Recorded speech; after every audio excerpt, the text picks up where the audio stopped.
হরে কৃষ্ণ বন্ধুরা, আজকে আবার একটা নতুন রেসিপি নিয়ে চলে এসেছি।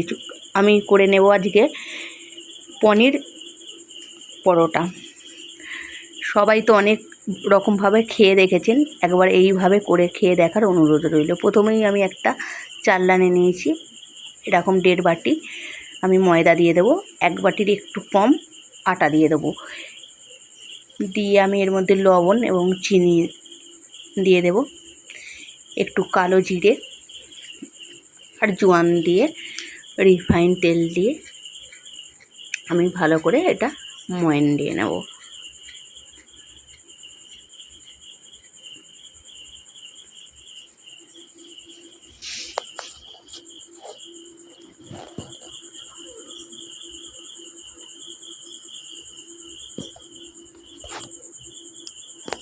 শুকনো উপকরণগুলো একটু ভালোভাবে মেখে নেব এবং রিফাইন অয়েলটা দিয়ে আমি ভালো করে ময়ান দিতে থাকবো।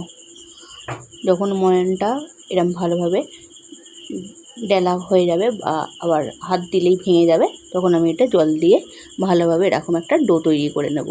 ডোটা তৈরি হয়ে গেলে আমি এর ওপর দিয়ে ভালোভাবে একটু রিফাইন তেল দিয়ে মাখিয়ে নেব। আমি এরকম 3টে সাইজের আলু নিয়েছি, ধনেপাতা কুচি, কাঁচা লঙ্কা কুচি দিয়ে দেব, ধনে গুঁড়ো, জিরে গুঁড়ো, আমার ঘরে একটু ভাজা মশলা ছিল সেইটা দিয়ে দেবো অল্প করে, আর দিয়ে দেবো 1 চামচ চাট মশলা। ভাজা মশলাটা অপশনাল, আপনারা দিতেও পারেন নাও দিতে পারেন, যেহেতু এখানে চাট মশলা আমি ব্যবহার করেছি। এবং লবণ দিয়ে দেব 1 বাটি ছানা। আপনারা পনির গ্রেট করে দিতে পারেন, আমার কাছে ছানা ছিল, আমি ওই জন্য ছানাটা দিয়েই করে নেব। ভালোভাবে এটা মাখিয়ে নেব, নিয়ে আমি ভালোভাবে এটা বেলে নেব। বেলে আমি পুরটা এর মধ্যে দিয়ে দেব।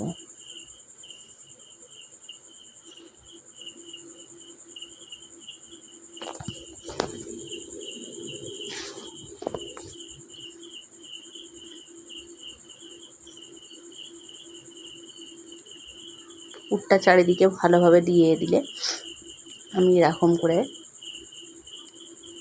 এটা বন্ধ করে নেব। পুরটা গোড়াটাই ভালোভাবে চারিদিকে ছড়িয়ে দিতে হবে, নাহলে সব দিকে পুরটা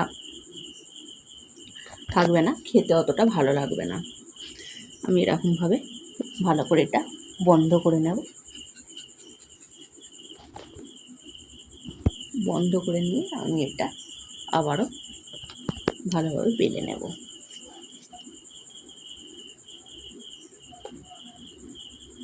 আমার বেলে নেওয়া হয়ে গেছে। এদিকে আমি একটা কড়াই বসিয়ে দিয়েছি। এবার আমি পরোটাটা ভালোভাবে শুকনো রুটির মতো করে উল্টে পাল্টে নেব। তারপরে আমি তেল দেব।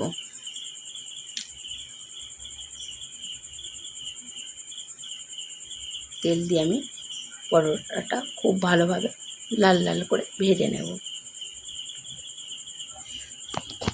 খুব সহজভাবে এগুলো খুব তাড়াতাড়ি হয়েও যায়। যদি আমার ভিডিও ভালো লেগে থাকে অবশ্যই সাবস্ক্রাইব করে দেবেন এবং বেল আইকনটি বাজিয়ে আমার পাশে থাকবেন। দেখুন পরোটাটা কত সুন্দর হয়েছে, একবারে পুরে ঠাসা হয়েছে। এটা খেতেও হয় খুব সুন্দর।